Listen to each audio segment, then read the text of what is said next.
Hello, here we are with a hands-on on the KiDiGi 7-inch Android tablet. Now we've got the box contents here. We're not doing a full unboxing because it just comes in a plain white box, and there's a reason for that which you'll see in a few moments.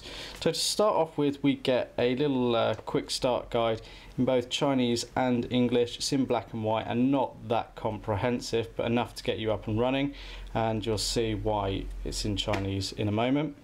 We get a USB to micro USB cable. Now we can use this to connect the tablet to a computer or mains power supply if we choose. We've then got a 3-pin UK mains power adapter with proprietary connection. Now this is the main way that you'll actually charge a tablet, by connecting this to the tablet, but you can also use micro USB. So if you had a mains adapter that accepted the micro USB cable, then you could use this to charge the device as well. We also get included a micro USB to USB connector or USB host connection. This is because this tablet will support USB hosting, which means you can take things like memory sticks, you can connect them into there like so, connect this end to the tablet, and you can view the contents of your memory stick on the tablet. We'll come back to that in a moment. So taking a look at the KiDiGi Android tablet itself then. So on the front we've got the 7-inch touchscreen display that has a resolution of 800 by 480. Internal to this device we've got a 1.5 gigahertz processor. That's a single core 1.5 gigahertz processor, and we've got 8 gigabytes of user memory. Unfortunately, of the 8 gig, only approximately 2.5–3 gig is available to you as the user. We've got Wi-Fi on board. We've got the front-facing video camera at 0.3 megapixels, so perfect for making voice chats over the internet via Skype and things like that. On the top here we've got a microphone. We've got a micro USB connector. Now this is how you can connect the device to a computer or indeed charge it. You also have a proprietary connector here for charging as well. You've then got the power button on the top. Coming round to the side, we've got a 3.5mm headphone jack, so for connecting your headphones and audio cables too. We've got a volume up and down key. Sort of on the back / side here we've got a micro SD card slot. So although this has got 8 gig internal, of which about 2.5–3 gig is user accessible, you can expand the memory further by putting a memory card slot in here, so you can put an 8, 16 or 32 gig card in there. On the bottom it's fairly flush. Round on the side there's nothing, and then coming round to the back you've just got little icons that explain what each of the buttons do, and then you've got the speaker down here on the back. You can't remove the back cover or anything like that. So if we press the power button on, you can see that we've got Android 4 Ice Cream Sandwich as the operating system on here. Now this tablet weighs in at 319 grams, and I'm not sure how whether you can tell this on video, but the plastic on here is a little bit cheap. It feels quite well built. It's, you know, it's solid, doesn't feel like it's going to come apart, but you can tell that the quality of materials isn't as good as some other tablets, and there's a reason for this. At the time of recording, this retails at under £65 inclusive of VAT. So this tablet is aimed to be cheap. There's no lies or questions about that. It's designed to bring Android tablet experience on a budget, and it makes for a perfect everyday sort of tablet that you could maybe throw in the bag, use on the train, in the car, give to the kids, maybe as a Christmas gift idea, and it's not going to cost you the earth. So here at the Android screen, let's just quickly take you through into the system settings and just show you some of the information about the tablet. So you can see it's running Android version 4.04. Whether updates become available for a device of this type, it's unknown really. It's unlikely. It's probably going to stick to this, and the general performance so far on this tablet has been okay. It's not going to blow you away. We haven't really noticed any lag, but a few small things that allow you to see that this isn't a high-end tablet, but we encourage you to realise these facts before actually purchasing it. Let's just take a look at the storage on here.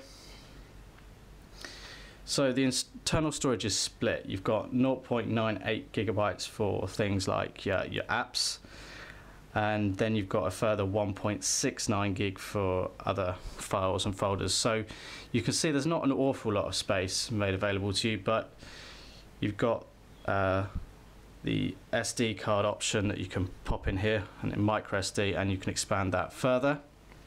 You've also got the USB hosting facilities. So if you did have music files, pictures stored on a memory stick like this, you can simply pop it into a tablet like so. Let's just do this.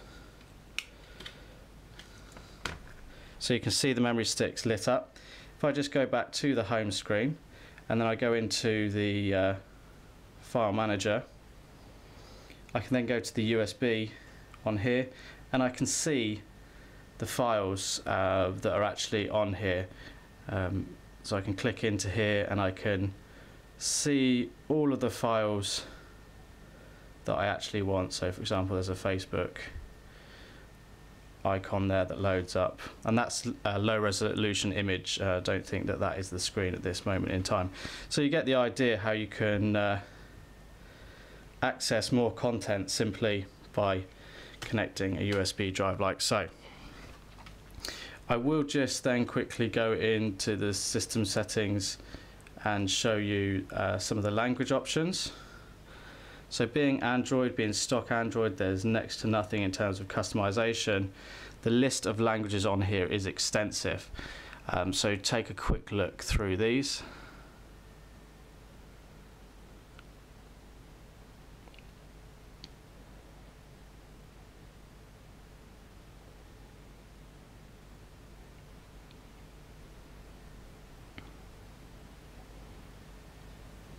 So as you can see, we've got things like Arabic, Hebrew, Russian on there. So got a lot of languages that you might desire, whether it be your primary or secondary language. You can set up your accounts to synchronize things here. You've got your apps on here that you can install and manage.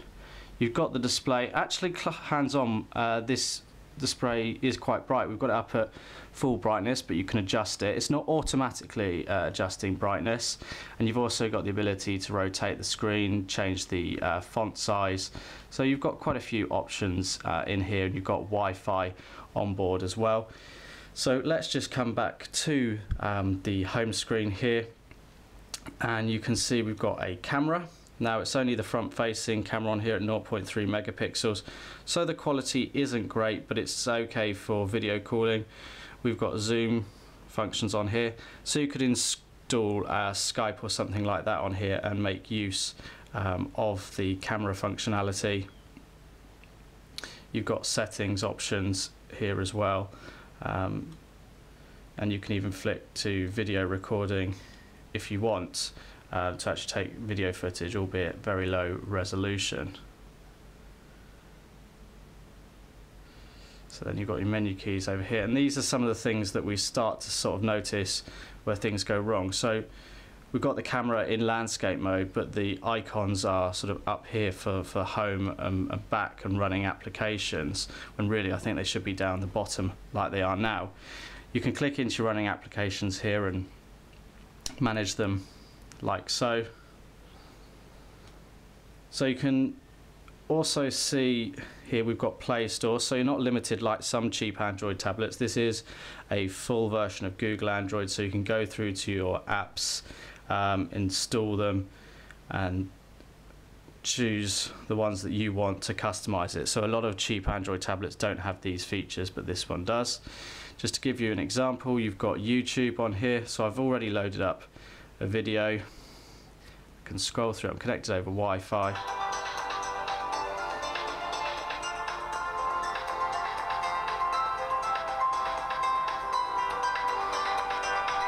So the quality isn't too bad. The volume's okay. It's up at full volume. In a louder environment, it's quite quiet here. You do lose the volume a little bit, but you've always got the headphone jack here. Now this is where you start to see some of the other smaller quirks. So I rotate it to portrait and the video still plays. I can come out of the video and I'm in portrait mode and look what's happened to the video. So I'm not sure if that's the YouTube app that's not configured right or the tablet itself. Small things, but let's be fair, most of the time you are going to watch the video in landscape mode rather than portrait mode. That's the way it's sort of been engineered to be used. So come home. You can rotate the home screens, so you're not really limited in the way that you interact with the tablet, which is nice to see. You've got a web browser here, so let's go into that. It's running over Wi-Fi. Let's just go to the Clove website. Now I don't know how well this will actually pick up on video. Now the screen is okay. It's not great. It does look a bit pixelated in places and the viewing angle isn't particularly good. If you tilt the screen you do lose the colours and everything like that. But what I have to reiterate, this is an Android tablet for less than £65. It's going to give some of the more expensive tablets a run for their money.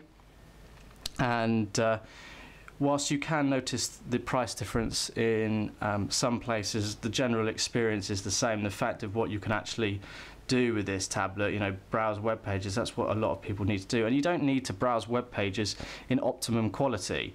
So it's not essential, and it really sort of embraces the fact that this is throwaway technology at £65. So our sort of real conclusion to this is that it's not a bad price tablet. It's worth its weight in gold if you just need something that sits in your bag and is used perhaps not so frequently or even on a daily basis, but it may be your kids. If you want something that's going to blow your socks off, then this isn't the product for you. But what this will do is blow your socks off in terms of cost, because you get a lot of product for the money. So you can see here that really you can browse the web as you'd expect. We're moving through the different sections and viewing everything back on the tablet as we'd expect to here, running over Wi-Fi. So that's a hands-on with the KiDiGi tablet, available from clove.co.uk.